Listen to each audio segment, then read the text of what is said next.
Dovolte mi predstaviť organizáciu, ktorá dnešné podujatie organizuje, Spoločnosť ochrany spotrebiteľov. Spoločnosť bola založená v roku 2009 v Poprade. Je to nezávislá spotrebiteľská organizácia, ktorá od svojho vzniku sa aktívne podieľa na ochrane práv spotrebiteľov na Slovensku a je jednou z najvýznamnejších v tejto oblasti. SOS v skratke prevádzkuje 3 spotrebiteľské poradenské centrá v Bratislave, v Poprade a v Košiciach, kde poskytuje bezplatné poradenstvo pre spotrebiteľov, ktorí sa stretli s nekalými praktikami predajcov, či už problematickými reklamáciami alebo nejasnými podmienkami v zmluvách. Okrem poradenstva sa venujeme aj vzdelávaniu odborníkov, a to nie len v oblasti ochrany spotrebiteľských práv, ale aj v oblasti podpory malých a stredných podnikateľov.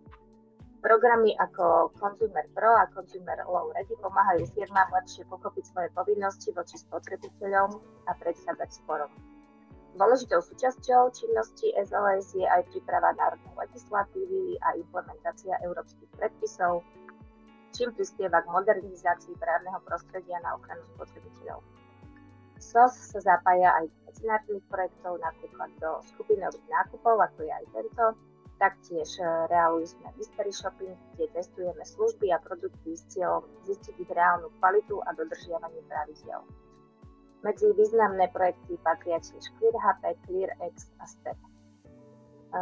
Vzdelávanie spotrebiteľov je kľúčovou súčasťou našej práce. Publikujeme články a analýzy na našej webovej stránke www.sospotrebiteľov.sk, kde pravidelne prinášame praktické rady a upozorňujeme na nové riziká na trhu.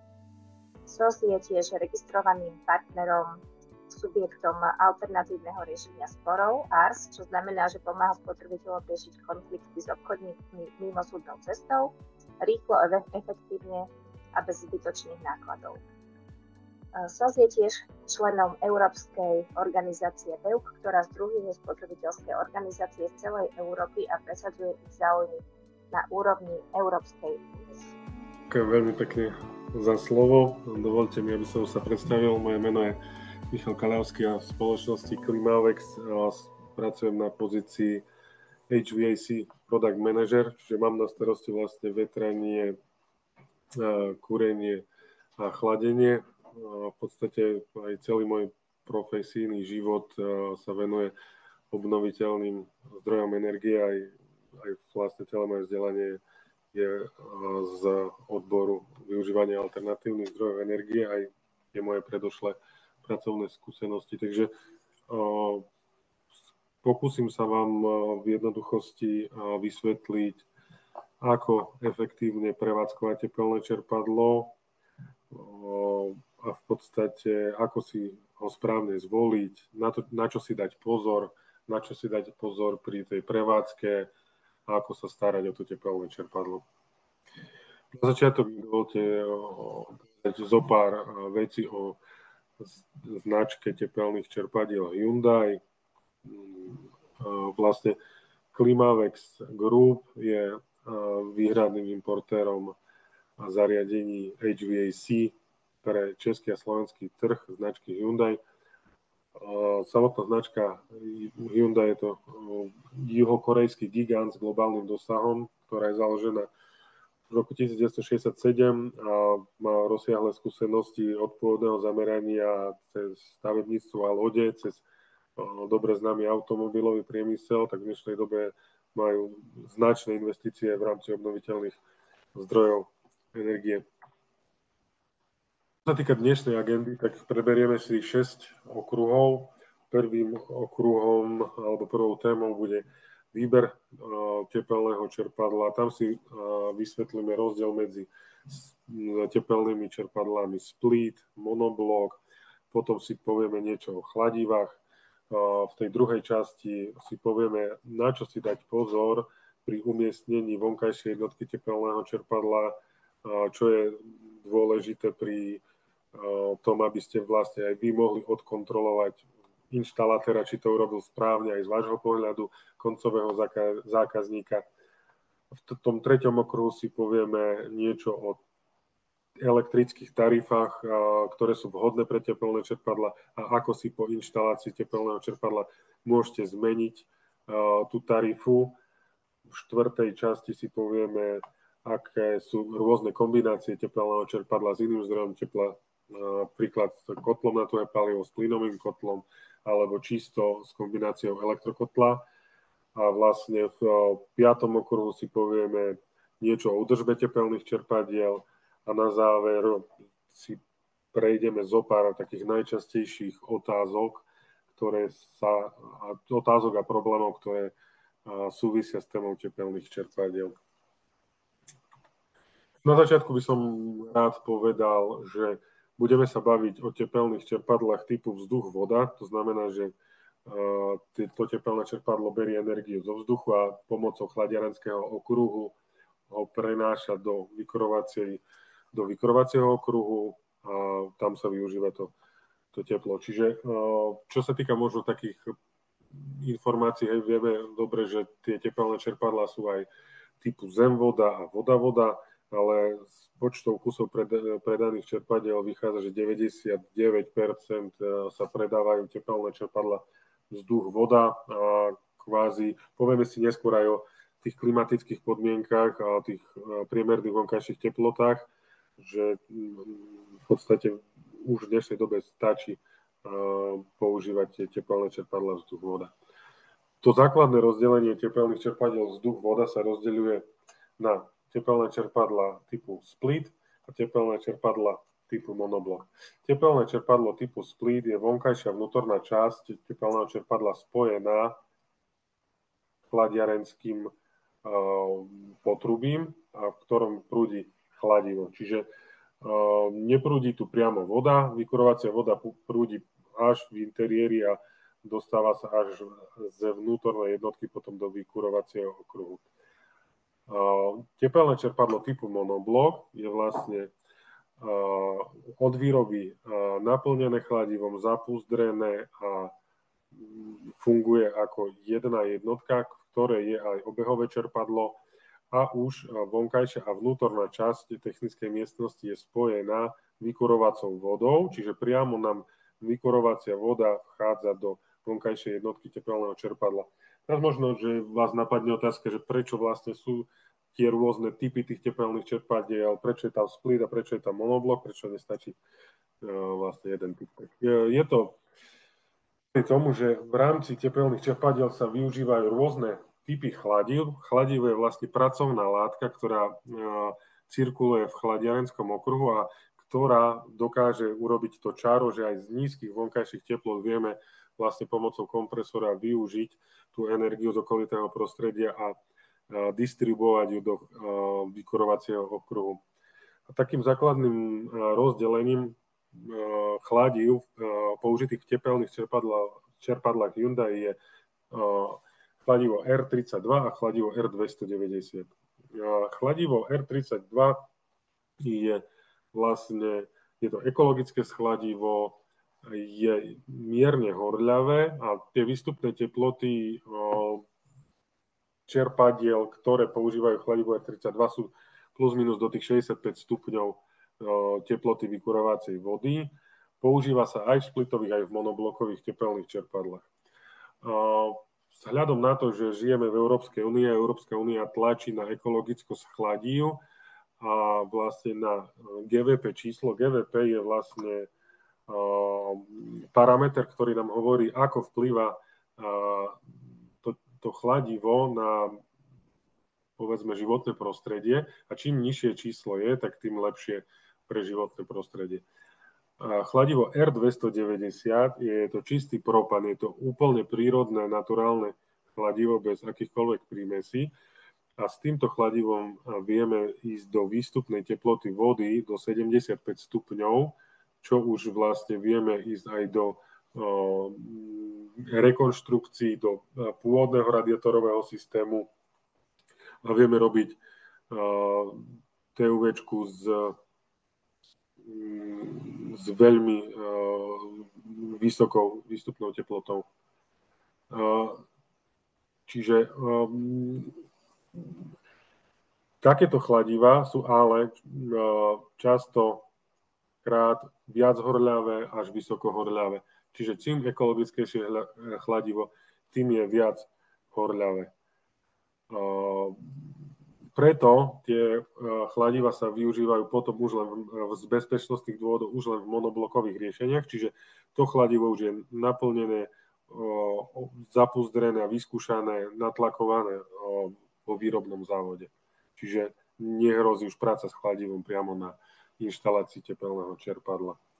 Teraz si môžeme povedať niečo viac k výberu tepelného čerpadla. Ja som si dovolil vybrať lokalitu Banská Bystrica, je to stred Slovenska, aby nám nejak reprezentovala nejakú priemerné klimatické podmienky, aj keď vieme, že Banská Bystrica je trošku chladnejšia oblasť, ale aby ste videli, na grafe máme znázornené, neviem, či vidíte aj moju myšku, keď ukazujem. Áno, ja ju vidno. Áno, vidno. Super, ďakujem. Čiže na tomto grafe vám chcem ukázať vec, respektíve koľko hodín v roku je daná vonkajšia teplota napríklad v tej oblasti Banská Bystrica. Hej. Prečo to budem ukazovať? Tepelné čerpadlo funguje na princípe toho, že z vonkajšieho vzduchu odoberá tepelnú energiu a využívajú potom na ohrev tej vykurovacej vody. Čím máme nižšiu tú vonkajšiu teplotu, samozrejme nám klesá výkon toho tepelného čerpadla a čím máme vyššiu tú vonkajšiu teplotu, tým nám kvázi narastá výkon toho tepelného čerpadla. Ale naša tepelná strata objektu, čiže predstavme si domček náš, tak čím je vonku teplejšie, tým menej potrebujeme kúriť a čím je vonku chladnejšie, tým viac potrebujeme kúriť. Čiže tieto dve veci sa nám tu moc nestretávajú. A teraz, že čo s tým? Alebo, že v akých teplotách my najviac potrebujeme vykurovať.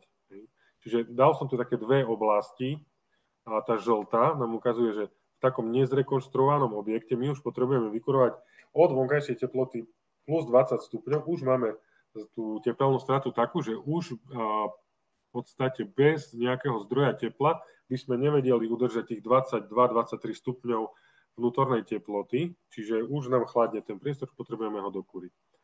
Čiže to je kvázi nezrekonštruovaný dom, nevymenené okná, nezateplený. Keď máme novostavbu v energetickej triede A0, čiže všetko, čo je postavené po 1. roku 2021, tak už sme v tom pásme, kde potrebujeme kúriť od tých 14-13 stupňov, samozrejme až do mínus, koľko je vonku. A teraz poďme sa pozrieť vlastne, koľko hodín do roka je daná teplota. Čiže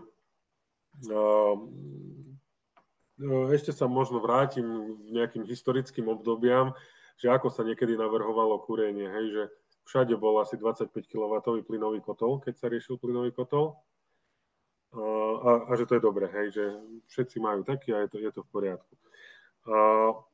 Tepelná strata, alebo výpočet tepelnej straty sa ráta plus minus pri tých minus 12 stupňoch. Niekde to je minus 11 napríklad, pre Košice, pre Bratislavu to môže byť tiež minus 11, pre Štrbské Pleso minus 14, minus 16, ale to sú výpočtové teploty, že pri danej teplote mám nejakú tepelnú stratu od projektanta. Teraz, keď by sme išli projektovať tepelné čerpadlo na tepelnú stratu minus 11, čiže aby nám dokázalo splniť požiadavku na túto teplotu, tak túto teplotu máme nejakých 35 hodín v roku. Túto teplotu, nejakých 2-3 hodiny máme minus 15 súčtovo, nejakú hodinu, 2 máme minus 20 do roka teplotu. Čiže to sú v rado desiatky hodín. Keď chceme vlastne na túto teplotu dimenzovať čerpadlo, tak o koľko ho musíme urobiť silnejšie, alebo navrhnúť silnejšie to tepelné čerpadlo. A čím ho my navrhneme silnejšie, tak tým viac nám bude cyklovať v tých plusových hodnotách. Čiže cieľom pre Slovensko je navrhnúť tepelné čerpadlo na toto obdobie. Hej? Aby nám v tých časoch, kedy je najviac využívané, aby nám necyklovalo, lebo počet cyklov tepelného čerpadla nám bude predznamenávať aj jeho životnosť toho tepelného čerpadla, aj ako sa nám bude správať. Čiže pre slovenské klimatické podmienky je kľúčové navrhnuté tepelné čerpadlo na bod bivalencie niekde medzi -5 a -7, niekde na túto teplotu, nech je jeho maximálny výkon tepelného čerpadla. Teraz v ďalších slajdoch si ukážeme, ako je výkon tepelného čerpadla versus tepelná strata. Že čo nám to hovorí? Na tomto slajde červenou krivkou znázornenú tepelnú stratu objektu. Dal som tu novostavbu s tepelnou stratou 10,5 kW. Dal som tam 8 kW čerpadlo s výstupnou teplotou 35 stupňov, čiže do podlahového kúrenia. Teraz, čo sa nám tu deje, ale čo tu máme zobrazené na grafe? Čiže my potrebujeme vykurovať od tých plus 12 a tu nám, ako nám vyššie ide ten graf, tak tu máme vlastne na tej y-ovej osi, že koľko potrebujeme kilowattov dodať výkonu.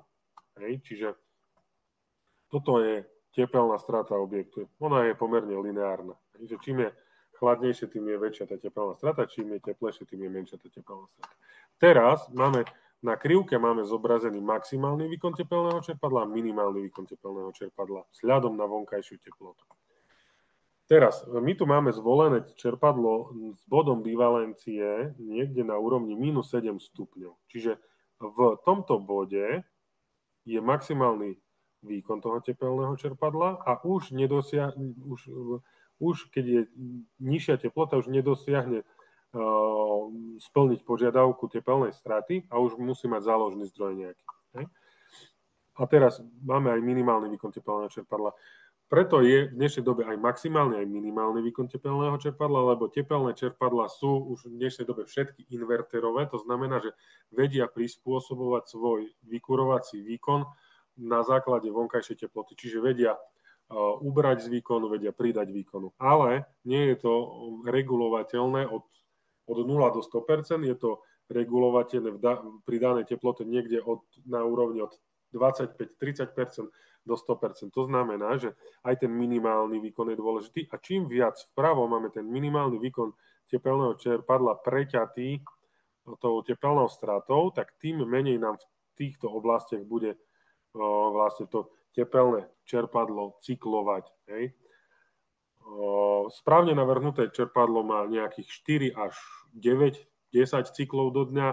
Nesprávne navrhnuté čerpadlo môže mať 70, 80, 90 cyklov denne a asi si viete predstaviť, že o koľko kratšia bude tá životnosť toho tepelného čerpadla bez ohľadu na značku tepelného čerpadla.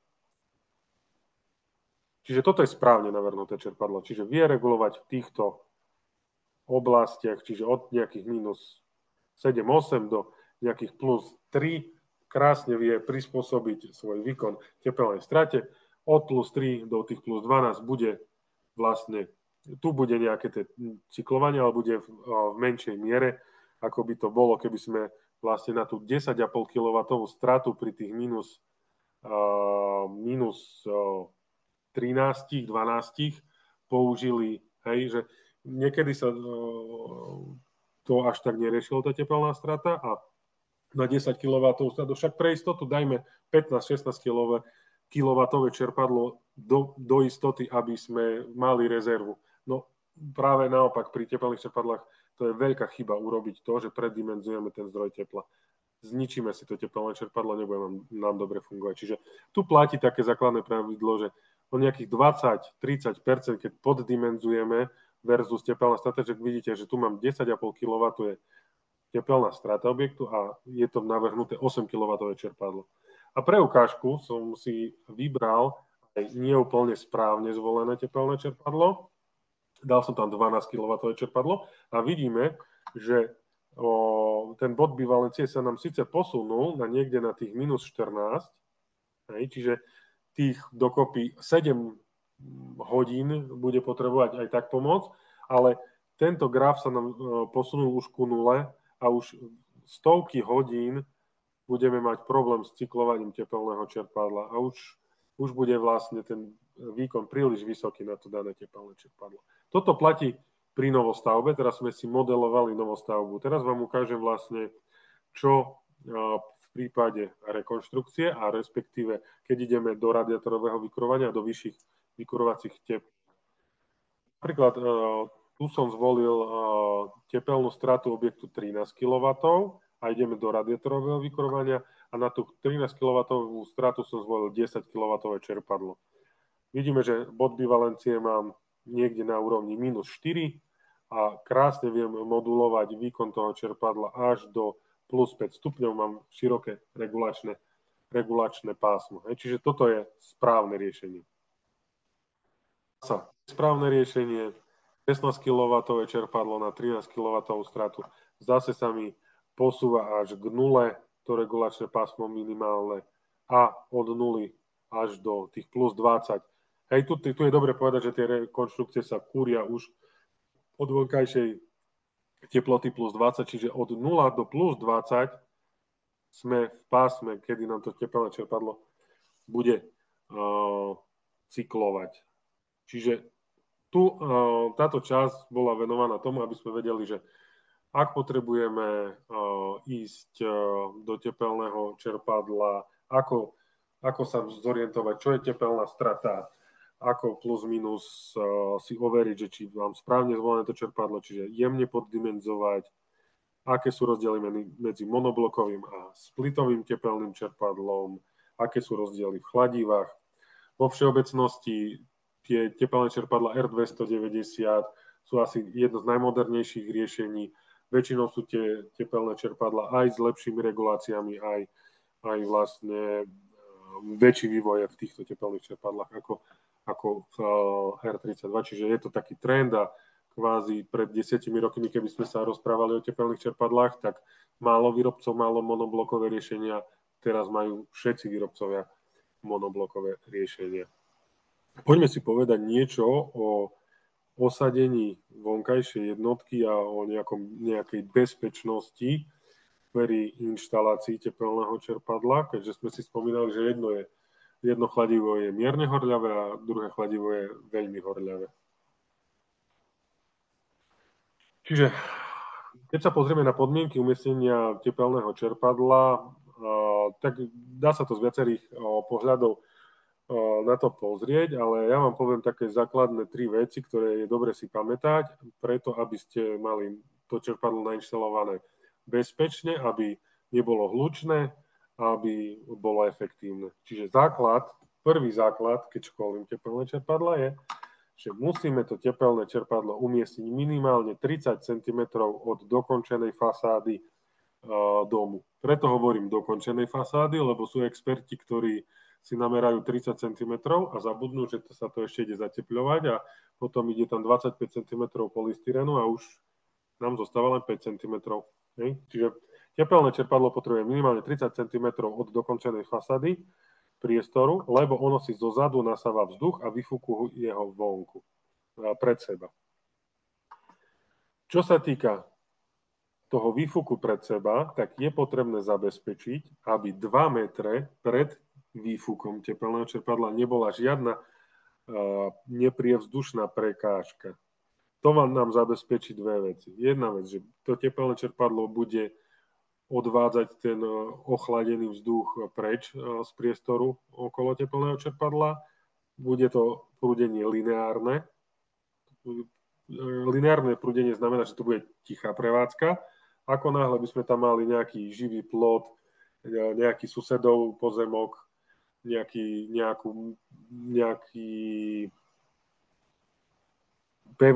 pevný plot alebo múr, ten studený vzduch narazí na ten múr, čo spôsobuje, že to prúdenie bude turbulentné a to prúdenie sa nám odrazí a vráti sa nám naspäť dozadu do tepelného čerpadla, bude si nasávať ochladený vzduch a bude to tepelné čerpadlo pracovať stále menej a menej efektívne. Čiže veľmi kľúčové, aby sme pred tepelným čerpadlom 2 metre nemali nič.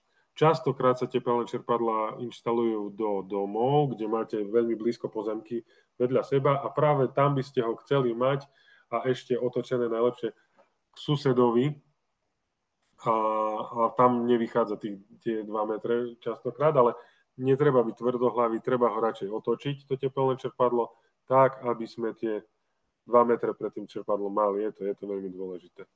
Čo sa týka zhora, je tiež potrebných 60 cm, sprava aj zľava nejakých 50 cm. Je to aj z toho hľadiska, že musí tam prísť servisný technik a musí skontrolovať to čerpadlo, musí sa tam aj vojsť. Ťažko sa servisujú veci, ktorým sa nedá dostať. Ja by som sa napríklad nevošiel ani tým 50 cm. Ale ja nechodím sa servisovať. Takže. Dobre, čiže toto je základné podmienky pre umiestnenie klasického tepelného čerpadla s kladivom R32. Čo sa týka umiestnenia pre tepelné čerpadlo R290, tak tu už vlastne vstupuje do toho aj bezpečnosť. Čiže samozrejme platí to isté, čo som hovoril pri predchádzajúcom slajde, čiže 2 metre pred vrtuľou nesmieme mať nič, 30 cm od fasády, 50 cm z každej strany tiež nič, 60 cm vlastne z hornej časti tepelného čerpadla potrebujeme priestor v podstate na manipuláciu, ale aj na to, aby nám tam prúdil vzduch. Ale máme tu, už nám vstupujú do toho aj ochranné zóny pre osadenie jednotky. Čiže keď sa pozrieme na tie ochranné zóny, tak je veľmi kľúčové a dôležité, aby v tejto ochrannej zóne neboli žiadne šachty, okna, dvere a nejaký spôsob, ako sa môže dostať v prípade úniku chladiva, to chladivo do domu. Čiže tu si všimneme, že od konca tej ochrannej zóny, respektíve keď si pozrieme z vrchu tú ochrannú zónu, tak meter z každej strany toho tepelného čerpadla nesmieme mať vlastne žiadne dvere ani okna. Ten lichobežník sa nám rozširuje smerom k dole, lebo vlastne v prípade úniku to chladivo by sa lokalizovalo v nižších smeroch. Čiže toto treba dodržiavať. Vždy sú aj inštalatéri oboznámení o tom, máme to aj v inštalačných návodoch, ale častokrát ten koncový zákazník vplýva na to, že ale on to chce mať tam, on to chce mať tam. Z vášho bezpečnostného hľadiska by som vám odporúčal dodržiavať všetky tie pokyny, ktoré my školíme a ktoré máme uvedené v inštalačných návodoch. A tá správna inštalácia potom má za následok aj to, že to tepelné čerpadlo nebude hlučné, bude bezpečné a vlastne súvisí aj s možnými vibráciami a ďalšími nežiaducimi zvukovými prejavmi toho tepelného čerpadla. Toto je taká krátka časť, čo sa týka nejakého osadenia tej vonkajšej jednotky a inštalácie vonkajšej jednotky. Čiže určite odporúčam riadiť sa inštalatérskymi odporúčaniami a v prípade, keď si toto zapamätáte, tak aj môžete ich kontrolovať, či to robia správne. Čo sa týka tarif pre tepelné čerpadlo, tak vlastne v rámci rôznych poskytovateľov elektrické energie, čiže VSE, SSE alebo ZSE na západnom Slovensku, sa líšia aj názvy tých tarif, ale v podstate každá distribučná spoločnosť má tarifu pre tepelné čerpadlo, dokonca aj dve tarify na výber pre tepelné čerpadlo, čiže buď DD5 alebo DD6 je tá tarifa na tepelné čerpadlo, čiže čo je tá výhodnejšia tarifa pre tepelné čerpadlo, čiže je to garantovaných minimálne 20 hodín nízkeho tarifu, čiže to znamená, že 20 hodín je zvýhodnená cena elektrickej energie a potom sú 2 plus 2 hodiny, kedy je tá cena vyššia. Čo je výhoda, keď sa dá ten nízky tarif, respektíve tá iná tarifa je to, že bez ohľadu na to, aké máte zariadenia, na všetky to už platí a platí to na celkovú spotrebu domácnosti, tá nízka tarifa. Čiže je tam nejaký rozdiel, keď v jednoduchosti poviem, že keď kWh vysokej tarify stojí 16-17 centov, tak nízka tarifa kWh vie stať niekde na úrovni 13-12 centov za kWh. Čiže asi toľko k tým tarifám, čiže vždy je tam buď DD5 komplet, EcoDome, DD5 na elektromobily alebo na priame vykurovanie, čiže vždy sa dá zvoliť tá daná tarifa a po inštalácii tepelného čerpadla je dobre mať aj čiastkovú revíznu správu elektrického zariadenia potvrdzujúcu, že je nainštalované to tepelné čerpadlo v súlade so všetkými normami, vypísať žiadosť a podať vlastne na distribučnú tú energetickú spoločnosť a vlastne oni potom zabezpečia montáž prepínača vysokej a nízkej tarify a vlastne na základe toho sa potom môže aktivovať tá nízka tarifa a môžete využívať tú zvýhodnenú cenu elektrickej energie. V ďalšej časti môžeme pozrieť na kombinácie tepelného čerpadla a iného zdroja tepla, čiže ako si pamätáte z toho grafu, keď som vám vysvetľoval ten bod bivalencia, že pod ten bod si musíme pomôcť, čiže tých 80-90 hodín do roka si musíme pomôcť, keď rátame, že dimenzujeme na tých minus 5 až minus 7, nejakým ďalším zdrojom tepla. Ako úplný štandard je využívať integrovaný elektrokotol v rámci tepelného čerpadla. A tie elektrokotly sú rozdelené výkonovo tak, že vie pripnúť 3, 6 alebo 9 kW väčšinou.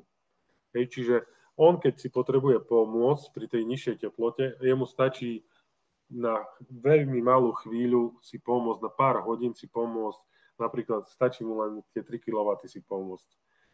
A v tom prípade si môžeme zrátať tých, ja neviem, že dajme, že potrebujeme tých 70 hodín pomôcť, čiže keď dám do kalkulačky 70 hodín krát 3 kW krát nejakých zvýhodnená tarifa 13 centov, tak je to 27,30 €, ktoré akože zaplatíte kvázi naviac, že vám pomohol ten elektrokotol, ale máte lacnejšie tepelné čerpadlo, lebo ho máte v nižšom výkone a vydrží vám o 10 rokov, možno viac. Možno som to prehnal, ale určite vám vydrží 7-8 rokov dlhšie to tepelné čerpadlo, ako keď budete chcieť ušetriť tých 27,30 € a dáte si do istoty 16 kW čerpadlo, však to bude dobre, no nebude to dobre. Čiže tých 27 € za to nestojí. Čiže keď už máte vlastne a využívate ten elektrokotol interný, tak viete cez tie moderné regulácie tepelného čerpadla využívať aj kombináciu fotovoltika tepelné čerpadlo a cez SGRD funkciu viete manažovať tú vyrobenú elektrickú energiu z domácej fotovoltickej elektrárne. Čiže to by som povedal, že toto je za mňa rozumná kombinácia, čiže využívať priamo na tie časy, keď nedosahujem ten maximálny výkon elektrokotol interný. Čo sa týka iného využitia v prípade nejakej poruchy, tiež sa dá ten elektrokotol interný využívať. Čiže máme zabezpečený vlastne využitie aj takto. Čo sa týka kombinácie teplného čerpadla a plynového kotla, tak tu by som vlastne odporúčal asi nasledovné. Ak už máte existujúci plynový kotol a je relatívne nový, je v dobrom stave a je vám ľúto akože ho vyhodiť a vykašľať sa na ňo, tak OK, vtedy sa to dá skombinovať a dá sa nastaviť, áno, že pri určitej teplote pošleme signál z regulácie tepelného čerpadla. Dobre, pod tých minus 7 pripni plynový kotol a ideme bivalentne ideme aj s tepelným čerpadlom, aj s plynovým kotlom. Keď riešime novostavbu, máme domček a budeme sa pozerať na prevádzkové náklady tepelné čerpadlo, prevádzkové náklady plynový kondenzačný kotol, čiže najmodernejšie riešenie z plynového kotla, najmodernejšie riešenie z tepelného čerpadla, tak tie prevádzkové náklady pri tých dnešných dotovaných cenách plynu vychádzajú tak, že tepelné čerpadlo je približne o 20% lacnejšie na prevádzku. Hej. A teraz, ako aj na začiatku bolo povedané, že asi bude končiť tá pomoc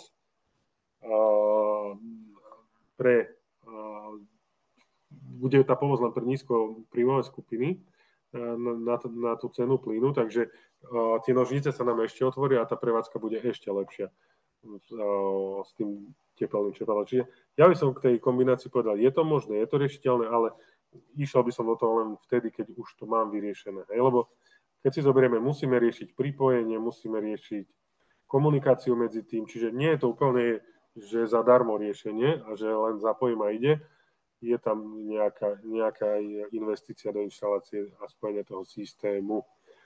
Čo sa týka častého dopytu, tepelné čerpadlo a kotol na tuhé palivo. No, tak to je akože veľmi zaujímavá téma. A k tomu by som povedal asi toľko, že samotný kotol na tuhé palivo je veľmi, veľmi obťažne regulovateľný z pohľadu, že akú teplotu ja vyrobím tým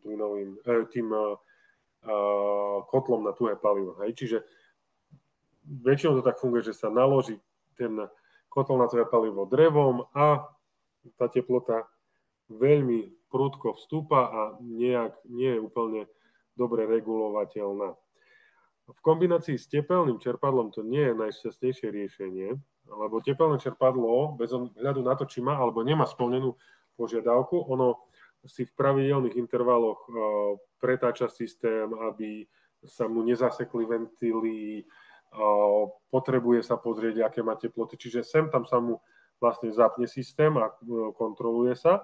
A v prípade, ak by tá teplota v tom systéme bola nakúrená, ja neviem, vymyslím si, že na 90 stupňov a ten rozsah pracovný toho tepelného čerpadla je do tých 75 stupňov, tak v danom okamihu to tepelné čerpadlo začne vykazovať chybu vysokého tlaku, lebo jemu chladiarenský okruh vlastne vypíše chybu, lebo sa ohreje od tej vysokej teploty vody z kotla. Čiže pri dlhodobom takomto zapínaní tepelného čerpadla a on sa snaží v prvých momentoch vyregulovať a otvárať expanziu ventila, nastrekovať to chladivo a vyriešiť túto situáciu, ale pri dlhodobej takejto nesprávnej kombinácii môže dojsť až poškodeniu tepelného čerpadla. Čiže ja takúto kombináciu odporúčam len v prípade toho, keď je zabezpečené to, že nedám napríklad pri tých R210 nedám väčšiu teplotu ako tých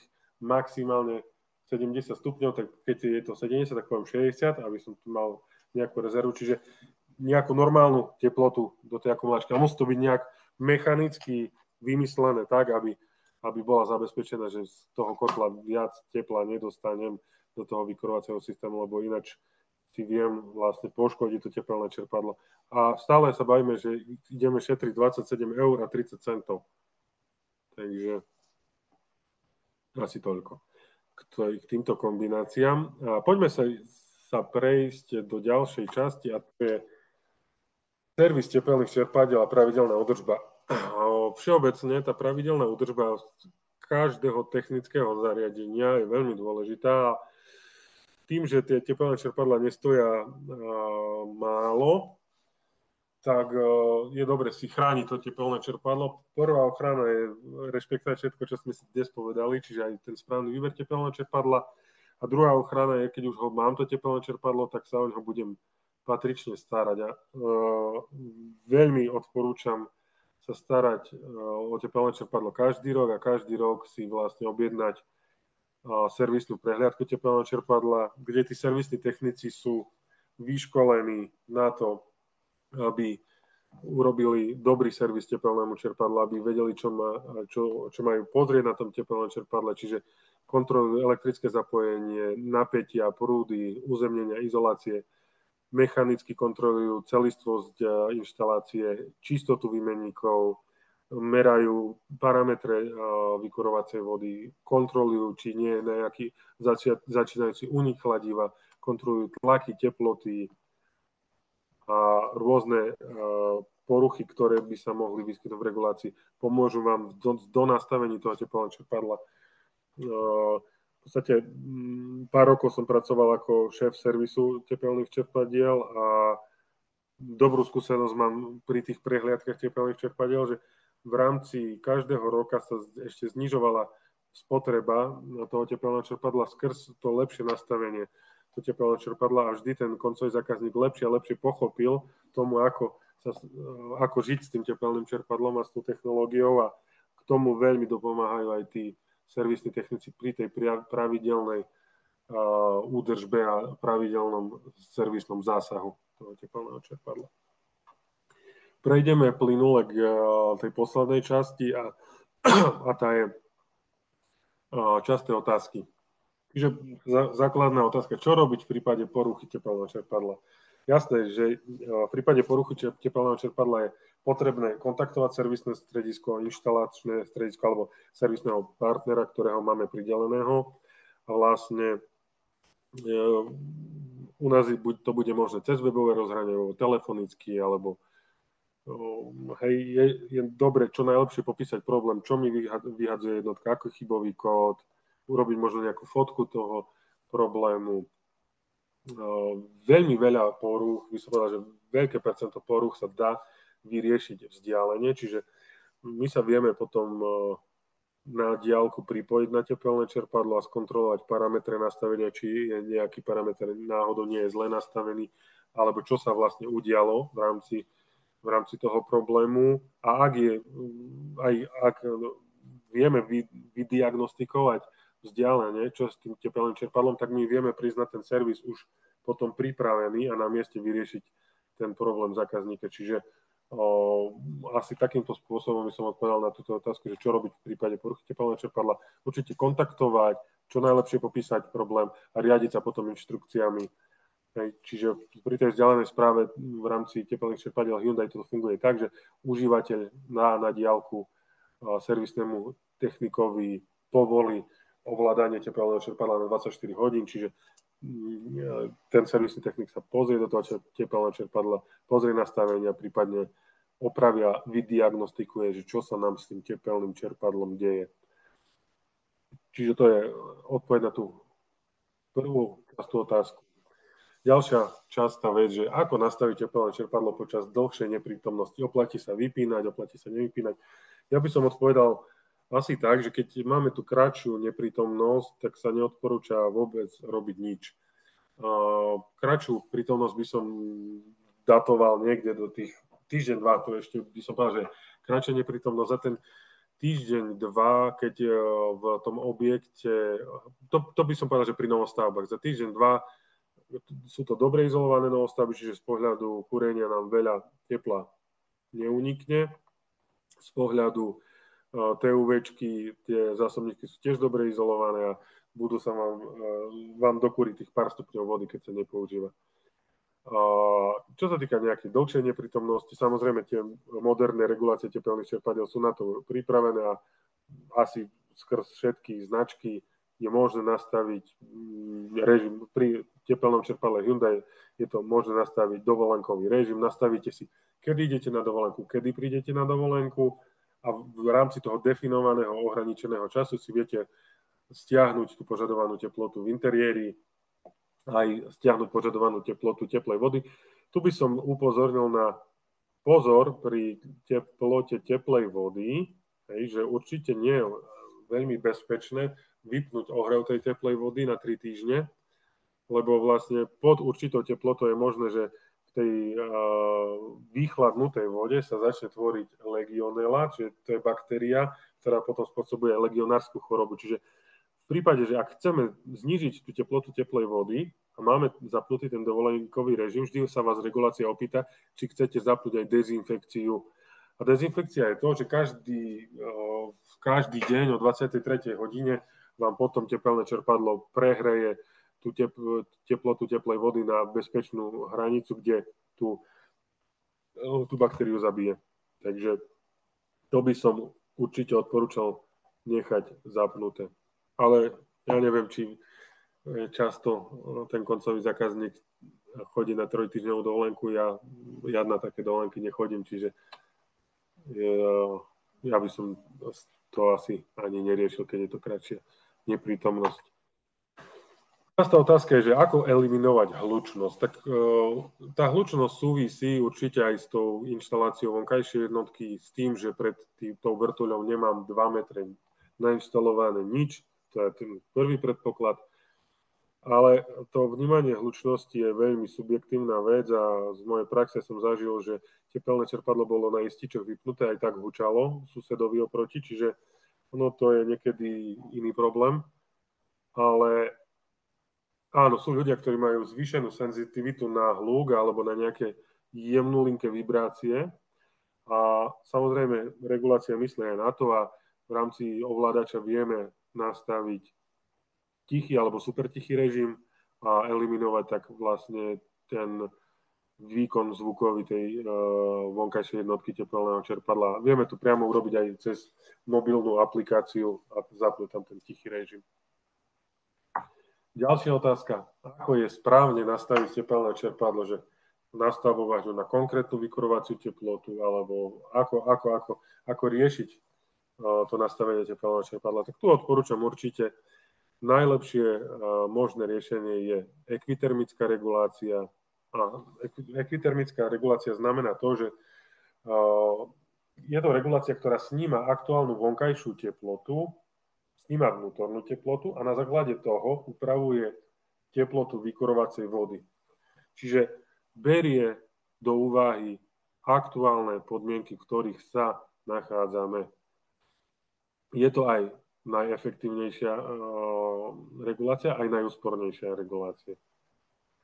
V rámci ovládača tepelného čerpadla je na výber sústava ekvitermických kriviek a vlastne ten odborný inštalatér vie si zvoliť a vie vám dobre nastaviť tú ekvitermickú krivku na vaše požiadavky, prípadne vás vie aj v rámci uvedenia tepelného čerpadla do prevádzky inštruovať, že čo v prípade, keď si zmeníte krivku, že čo sa asi stane. Čiže niektoré krivky sú vhodné na podlahové vykurovanie a niektoré krivky sú vhodné do toho radiátorového vykurovania. Čiže tu určite sa riadiť inštalatérom a človekom, ktorý je na to odborník a ten vám určite správne poradí.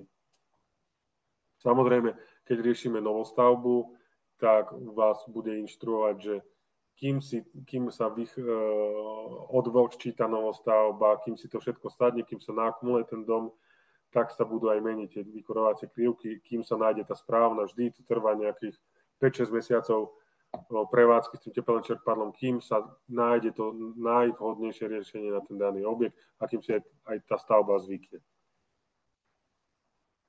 Čo sa týka nejakých otázok, že ako si skontrolujem spotrebu tepelného čerpadla alebo jeho energetickú bilanciu, tak v rámci toho myslím, že aj výrobcovia tepelných čerpadiel sú nútení mať už v dnešnej dobe priamo v reguláciách tepelných čerpadiel zobrazenú možnosť, kde si odčítajú spotrebu a pozrú si efektivitu tepelného čerpadla. Samozrejme, ani v tepelných čerpadlách Hyundai to nie je výnimkou a vieme si priamo cez ovládač tepelného čerpadla alebo priamo cez mobilnú aplikáciu v telefóne pozrieť krásne prehľady rozdelené, že koľko som minul v kúrení, koľko som minul v chladení, koľko som minul v teplej vode, koľko energie som vyrobil po dňoch, po mesiacoch, po týždňoch, po rokoch.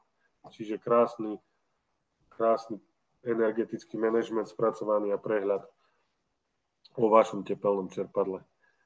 Čiže dostávame sa plynule na záver mojej dnešnej časti a tým by som chcel poďakovať za pozornosť a odovzdávam ďalej slovo. Predpokladám, že nasleduje diskusia. Áno, ďakujem veľmi pekne za vašu prezentáciu, pán Kalavský. Myslím, že sme sa dozvedeli veľa zaujímavých informácií, možno pre niekoho menej jasných, ak nie je tak technicky zdatný, takže môžeme pozrieť do chatu, lebo mali sme tu nejaké otázky. Prvá. Nemôže sa stať, že pri veľmi nízkych vonkajších teplotách pod minus 25 stupňov pri monobloku zamrzne voda v trúbkach, napríklad aj pri výpadku elektrickej energie?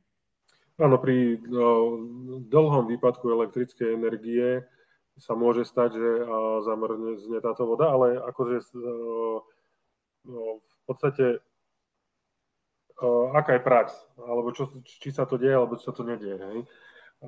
Časté a dlhé výpadky elektrickej energie bývajú pri tom, keď nasneží ťažký a mokrý sneh a väčšinou je tá teplota vonkajšia okolo nuly. ale samozrejme toto není jediné ochranné riešenie preto, aby sa to nestalo. Keď vieme, že inštalujeme tepelné čerpadlo do oblasti, kde sú časté a dlhé výpadky elektrickej energie, tak vlastne vieme nariediť tú vodu glykolovým roztokom a zabezpečiť tú vykurovaciu vodu takto pred zamrznutím, alebo sú protizamrzné ventily. Je viacero riešení na trhu v dnešnej dobe, čo sa tohto týka. Ďakujem veľmi pekne. Ďalej je tu otázka, že ako sa určuje tepelná strata, alebo teda záťaž objektu. Tepelná záťaž objektu, je to na to výpočet, určuje to vlastne projektant na základe výpočtu, ale sú na to aj online kalkulačky.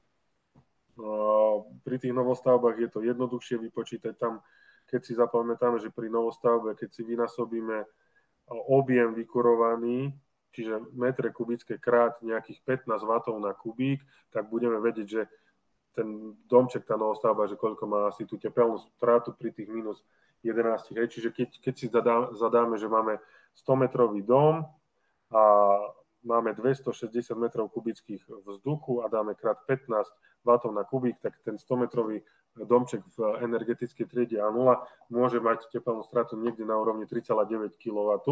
Čím je ten objekt starší a nevieme, v akej energetickej triede je, tak dá sa to vypočítať aj z toho, koľko plynu minul, dá sa to vypočítať z toho, koľko dreva minul, koľko drevnej štiepky minul, koľko všeličo.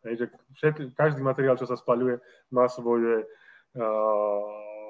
svoju tepelnú kapacitu, spálené teplo a vieme to zo všetkého vypočítať.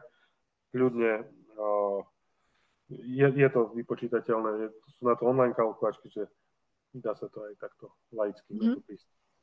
Ďakujem veľmi pekne za odpoveď, ale pán Ľubor je tu, myslím, že aj prítomný, tak stačila vám takáto odpoveď, pán Ľubor?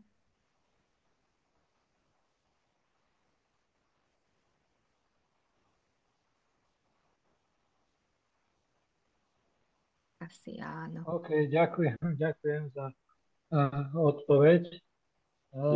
Ešte, či sú tie kalkulačky aj prístupné ako bežne, alebo iba... Áno, je množstvo tých online kalkulačiek, dá sa to vygoogliť, čiže viete, bude sa tam vás pýtať, že z čoho je ten dom postavený, aký je veľký, aká je rozloha a na základe toho, myslím, že na TZB Info a na takýchto portáloch sa viete k tomu preklikať určite. A štandardne sa určuje tá tepelná strata, respektíve záťaž pri tých minus 11, 12? Je to podľa výpočtovej teploty pre danú lokalitu a tá výpočtová teplota súvisí s nadmorskou výškou, ale hovorím, že nejaký priemer je tých minus 11, minus 12. Aby sme povedali jedno číslo, aby som nemusel tu hovoriť každú jednu dedinu a mesto. Hej. Čiže berme tak, že tých minus 11 sedí ku nejakým 350-450 metrom nad morom nadmorskej výšky. Ďakujem pekne, ďakujem. Ďakujem aj ja. Ďalšia otázka z chatu. Je možná realizácia tepelného čerpadla a akumulačnej nádrže, hlavne pre oblasti s nízkymi nočnými teplotami? A koľko Samozrejme, stojí čo sa týka použitia alebo nepoužitia akumulačnej nádrže, tak existujú systémy, kde vyslovene, že nie je nevyhnutné používať akumulačnú nádrž a sú systémy, kde vyslovene, že odporúčame používať akumulačnú nádrž. To použitie a nepoužitie súvisí s vykurovacím systémom a s typom vykurovacieho systému, ktoré máme v objekte. Čiže keď máme radiátorový systém, určite odporúčam tú akumulačnú nádrž. A keď máme vlastne novostavbu a máme podlahové kúrenie, tak nie je nevyhnutné, aby tam tá akumulačná nádrž bola, ale pozor, keď my chceme regulovať každú miestnosť separátne a zatvárať ventily v rozdeľovačoch, tak na to treba dať pozor, lebo my potrebujeme zabezpečiť pre tepelné čerpadlo plynulý prietok a odber tej energie. A my preto som povedal, že k radiátorom vždy áno, lebo my keď zavrieme radiátor, že nechceme kúriť, my mu zavrieme prietok. A tepelné čerpadlo nemá prietok, môže ísť do problémov. To isté platí, keď v rozdeľovači my zavrieme dané okruhy, tak tiež môže mať problém s prietokom. Čiže akumulačná nádrž, áno, vždy, keď sa použije, je to dobre. Nie je to nikdy zle, keď sa použije tá akumulačná nádrž, okrem toho, že je to vlastne oddelenie vykurovacích objemov a prietokov, preto, aby sa tepelné čerpadlo dokázalo dobre odmraziť a aby malo dostatok energie a odoberané. Je to aj dobre z pohľadu akumulácie tej energie. Čiže čím väčšia akumulačka, tým ja si predĺžim ten čas necyklovania, lebo ešte musím nakúriť objem tej energie do akumulačky, ale to potom súvisí aj s spotrebou toho tepelného čerpadla. Ďakujem veľmi pekne za vyčerpávajúcu odpoveď a ešte poslednú otázku, ktorú tu máme, že koľko stojí taká ročná prehliadka alebo teda servis tepelného čerpadla, tak približne. Servisy tepelných čerpadiel stoja v dnešnej dobe niekde okolo 140-150 eur bez DPH, čiže nejakých 170, 160, 170, 180 eur, niekde tam. Hej, ako zdá sa to na prvé počutie veľa, ale keď si zoberieme, že čo my za to dostaneme, hej, že väčšinou, že keď si spravíme tú prehliadku, vždy si predložíme potom aj tú záruku až do tých 5 rokov, hej, že také napríklad má aj podmienky Hyundai, že keď máme spravenú tú servisnú prehliadku, tak máme nielen dvojročnú záruku, ale 3, 4, 5 a my vieme detekovať, či sa niečo stane tomu čerpadlu, alebo či sa niečo deje a vlastne riešime to tepelné čerpadlo a väčšinou je dobrým zvykom, že tí zákazníci aj po tej 5-ročnej záruke si ďalej platia ten pravidelný servis a chcú, aby im to tepelné čerpadlo dobre slúžilo. Tých 170 eur, či je veľa, či je málo, keď si zoberieme, že je to srdce nášho domu, ktoré sa nám stará o teplo, chlad, teplú vodu, tak myslím, že aj na iné veci človek míňa a toto je dosť dôležitá vec. Takže... Áno, ďakujem, áno, aj za vysvetlenie, aj za to prirovnanie k tomu srdcu domu, lebo myslím si takisto, že keď sa nám niečo stará o teplo a o pocit príjemného domova a útulného, tak si to zaslúži nejaký servis každoročný. Nech sa páči, sme prešli všetky otázky z chatu. Ak by mal ešte niekto nejakú otázku, takto môžete sa prihlásiť alebo rovno začať rozprávať.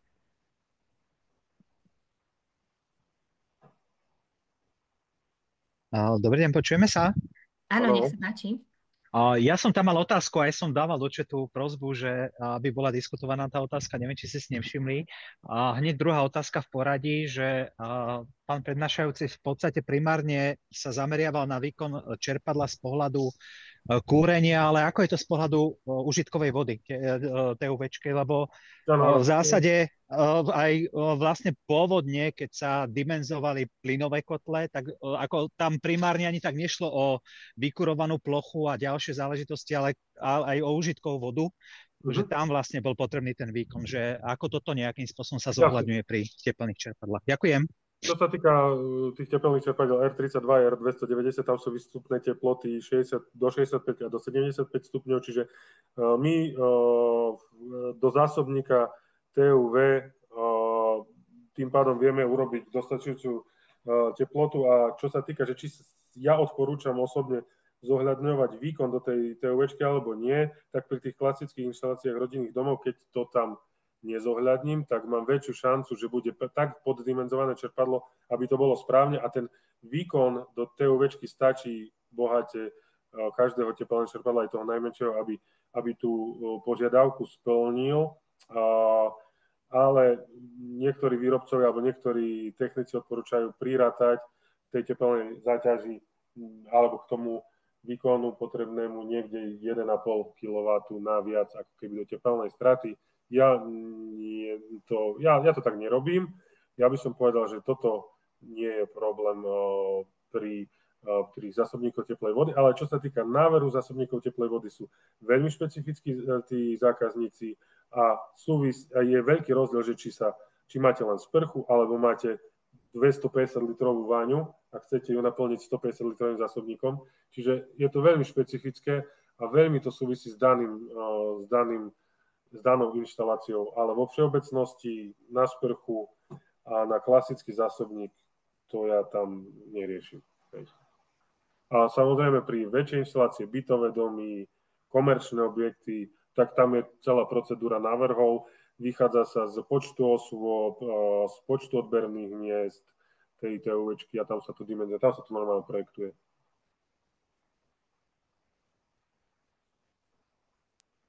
Ďakujem. A môžem mať ešte jednu otázku, prosím? Jasné. Nech sa páči. Chcel by som sa spýtať, v rámci teplných čerpadiel sa začína riešiť, alebo teda, možno teraz som si to len všimol, možno už historicky dávnejšie, aj spôsob chladenia. A chcem sa spýtať len principiálne, funguje to vlastne tak, že vlastne ako keby je ochladzovaná podlaha, alebo sa tam potom ešte robia nejaké ďalšie jednotky, ktoré distribujú ten chladný vzduch v rámci, alebo ten chlad v rámci interiéru? Ako to principiálne vlastne? Sú rôzne možnosti, ale v podstate v princípe každé tepelné čerpadlo vzduch voda vie chladiť, pretože tepelné čerpadlo vzduch voda sa potrebuje odmrazovať. A odmrazuje sa tak, že sa prepne vlastne reverzný chod a pri tom reverznom chode využíva to teplo z podlahy na to, aby odmrazil výparník. Ten istý princíp sa využíva potom na chladenie. Čiže my ochladzujeme kvázi vykurovaciu vodu alebo tú systémovú vodu a tá systémová voda, my ju môžeme ochladiť na aplikáciu napríklad pre fancoil. Fancoil je niečo také ako vnútorná jednotka klimatizačná, a môžeme pripravovať tú 8 stupňovú, 10 stupňovú vodu pre ten fancoil a fancoil vám bude fúkať potom studený vzduch, alebo je možné potom plošné chladenie, buď stropné, alebo podlahové chladenie, ale tam sme v teplotách chladiacej vody niekde okolo 20 stupňov, 15 až 20 stupňov. Tam pozor na rostný voda, na príliš nízku teplotu. Hej, ten fancoil je v tomto lepší, že fancoil má vlastné odvedenie kondenzátu potom, čiže tam sa to nerieši, tam vieme ísť nižšou chladiacou teplotou vody aj vyšším kvázi výkonom. A ako je tam množstvo riešení na to chladenie. K tomu plošnému chladeniu dobre dopomáha, keď je rekuperácia v tom objekte a ona nám rozdistribuováva ten chladný vzduch po miestnostiach v rámci prierezu miestnosti kontinuálnejšie, napríklad pri tom plošnom podlahovom chladení, hej, lebo vieme, že chlad sa drží dole a teplo vstúpa hore, hej, čiže je to určite tak, fyzika sa nedá oklamať, ale keď vám rozprúdi ten vzduch rekuperácia, tak viete ten chladný vzduch využiť. Ďakujem. A ešte jedna posledná otázka k tomu chladeniu. A v prípade, že v dome už je inštalovaná klimatizačná jednotka, je treba, že staršia, má zmysel riešiť v rámci tepelného čerpadla tým pádom aj chladenie, alebo už keď je tam tá klimatizačná jednotka, tak ako udržiavať aj tu? Stačí tá klimatizačná jednotka, ale z môjho osobného pohľadu nemusíte riešiť chladenie tepelným čerpadlom, lebo si zoberte, že v takom bežnom objeme tej vykurovacej vody v systéme môžete mať 150-200 litrov vody kľudne, aj 250, tak vy musíte nachladiť 250 litrov vody a kým to nachladíte, tak je to nejaká aj tá spotreba energie a takto zapnete klimatizačnú jednotku a chladíte rovno. Čiže ak to je už takto, tak tú klimatizačnú jednotku by som určite využíval. Ďakujem pekne. Toto je aj môj názor, len som si ho potreboval potvrdiť. Veľmi pekne ďakujem za informácie. Nie, za čo? Ďakujem aj ja veľmi pekne za otázky. Tým, že už sme po limite nášho workshopu, ale ak je tu ešte niekto, kto by sa chcel ešte niečo opýtať, tak nech sa páči, teraz máte poslednú šancu.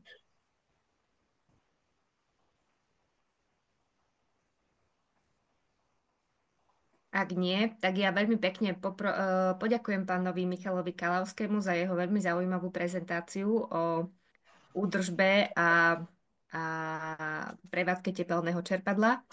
S vami sa lúčim. Ďakujem, že ste sa zúčastnili aj našeho 5. workshopu. Veríme, že ste si zo stretnutia odniesli nové poznatky, ktoré vám pomôžu pri vašich rozhodnutiach o bývaní a energiách.